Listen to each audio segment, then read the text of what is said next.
Hello, everyone, and welcome to Your Daily Balance, Idaho Central Credit Union's video podcast, where we're here to bring you tips and tricks to help you on your way to financial success. And today I'm joined by Nick Stafford. Hi, Nick. How's it going, Laura? Great. Fantastic. And Nick, you are our CISO at Idaho Central Credit Union.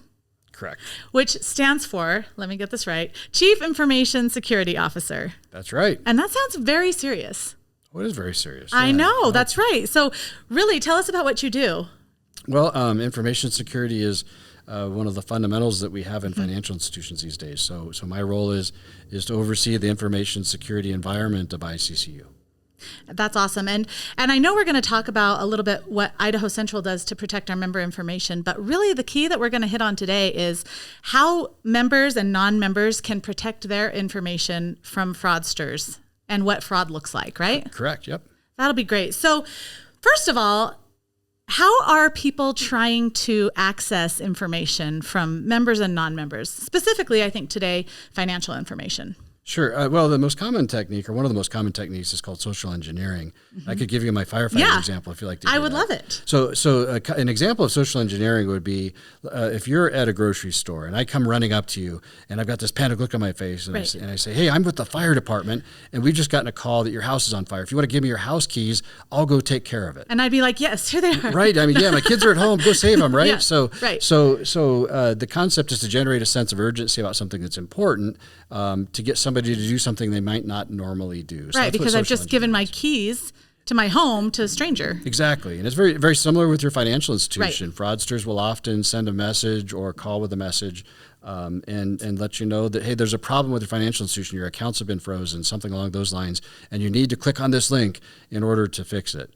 So it's very similar to that. But that's social engineering.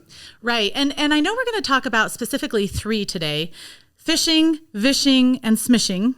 Correct. Did I get those right? You got them right. Yep. So these are the ways, and I'm going to let you break all of those down, but these are the different kinds of ways that fraudsters, appear to people. So can you break those down for us? Yeah, correct. So the industry calls them phishing, vishing, and smishing. We'll start off with vishing. So vishing is voice phishing, or using an actual real life phone call where somebody calls and says, hey, I'm John Doe and I'm with your financial institution and there's a problem and you gotta fix this because it could be really big, and they generate this sense of urgency and they ask for account credentials, they ask for user ID and password. In many cases, if you have multifactor authentication set up, and we'll talk about that in just a minute, they'll ask for that when the challenge comes up. So they're able to interact with you live. So vishing is kind of a very effective way oftentimes of compromising or committing fraud. You think you're talking to somebody who you trust. Because you're talking to a live human right. who's called and said they're with your bank. Right. So another method that's probably the classic method everybody's familiar with is called phishing, but it's not phishing with an F, it's phishing with a PH. So it's PHISHING.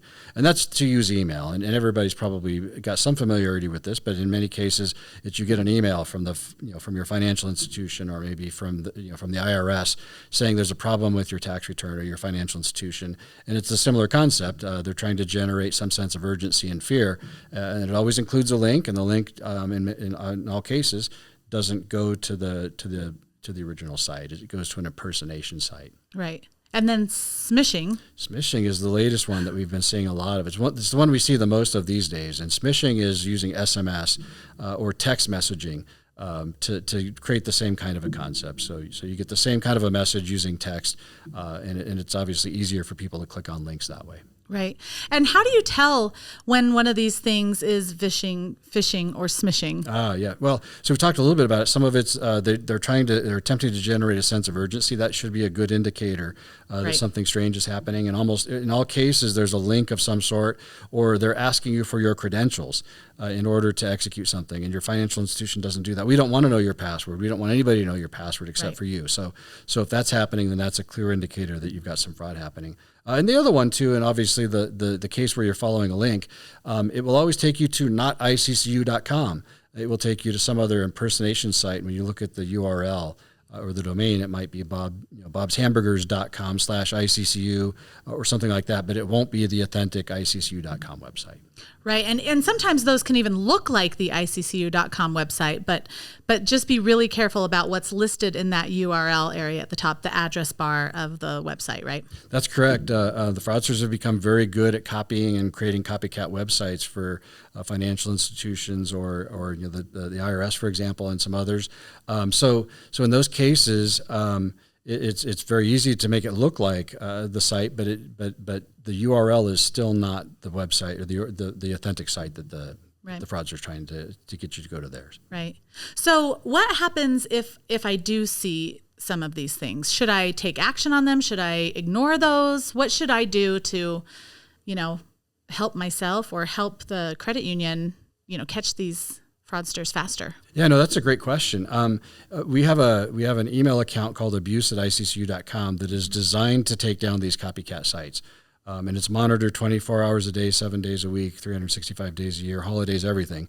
And there's a lot of automation and there's some machine learning behind that account. But what ends up happening is the moment that email that a member might forward into that account hits our systems, it gets put into threat intelligence networks. So things like browsers, antivirus software, anti-malware software, security software will start to block it almost immediately. So it's the fastest way that we can kind of take the legs out from these cyber fraud campaigns is to get it reported very quickly. So report at abuse@iccu.com. That's correct. As quickly as you can, whether you're forwarding an email, calling in if it was a vishing scam, or even taking a screenshot of a text and emailing that in. That's correct. And one of the things we try to encourage people to do is we have a lot of savvy users who see these frequently, or who see these periodically perhaps, and they may ignore them or delete them and just not do anything with them. Those are the ones who we really need their help, because the faster they forward those in, the faster we can break these campaigns. That's really good.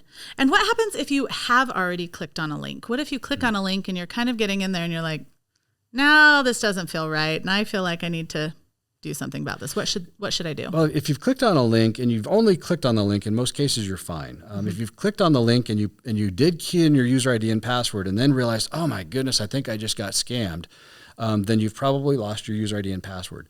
The remedy for that would be to go to the financial institution, to go to ICCU.com, the authentic ICCU.com, and then just change your password. At that point, you would be protected. The other thing too, obviously, is a lot of times people reuse passwords, and if that's the case, if you've used that credential before, so the same email, the same password at other websites, you would want to go change it there as well, because the fraudster would be in possession of that account, and they're very good at using compromised passwords at other sites. In the industry, we call that a password reuse attack. Okay.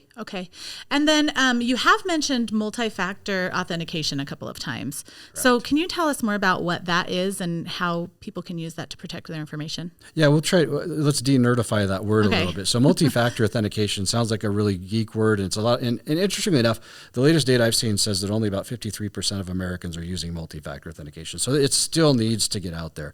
Microsoft has indicated that it probably will stop 99% of fraud. It won't stop 100%. Nothing's perfect, but it's a very, very strong technique. What multi-factor authentication is the concept is it's something that you know and something that you have.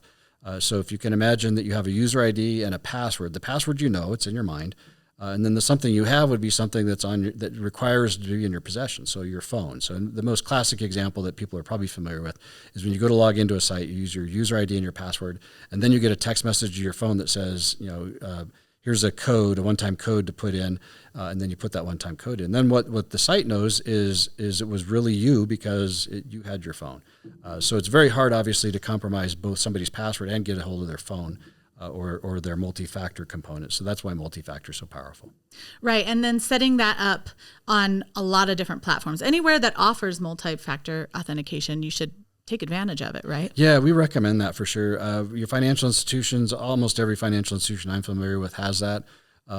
email is another really important one. And if you think about, your email account tends to be the place where you get all your notifications from your banks or your retirement funds or whatever, your credit union. So in the event that account is lost, there's a big problem. So you want to protect that as well. So use a strong password with email, and then set up multi-factor on your email account as well. Mm-hmm.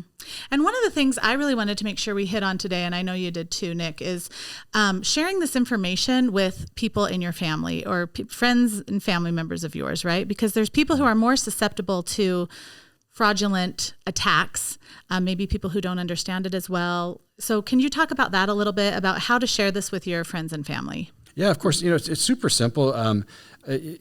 There's a couple of demographics that are most susceptible. The industry data tells us that the very young are highly susceptible, so preteens, teens, maybe early 20s, and then the elderly tend to be very susceptible as well. And it's not because they're not wise, it's just because they didn't grow up in the digital era like younger generations did.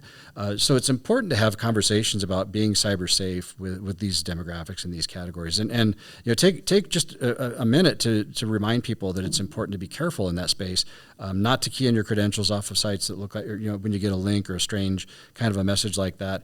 Having the conversation works, and we know that because we actually get messages into our abuse box that says, hey, I'm forwarding this in because one of your members or another member talked to me about this, and somebody, one of the tellers had talked to him about it.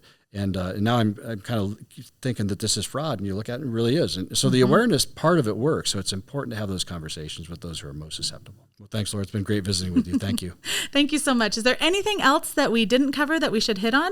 I think that's about it. That's awesome. Yeah. Well, thank you so much. It's been great. I think we covered some amazing things, and hopefully that will help our members going forward just know a little bit more about how to keep their information safe. My pleasure as always. It's great chatting with you. Thank you, Nick. And thank you for joining us. We'll see you next time.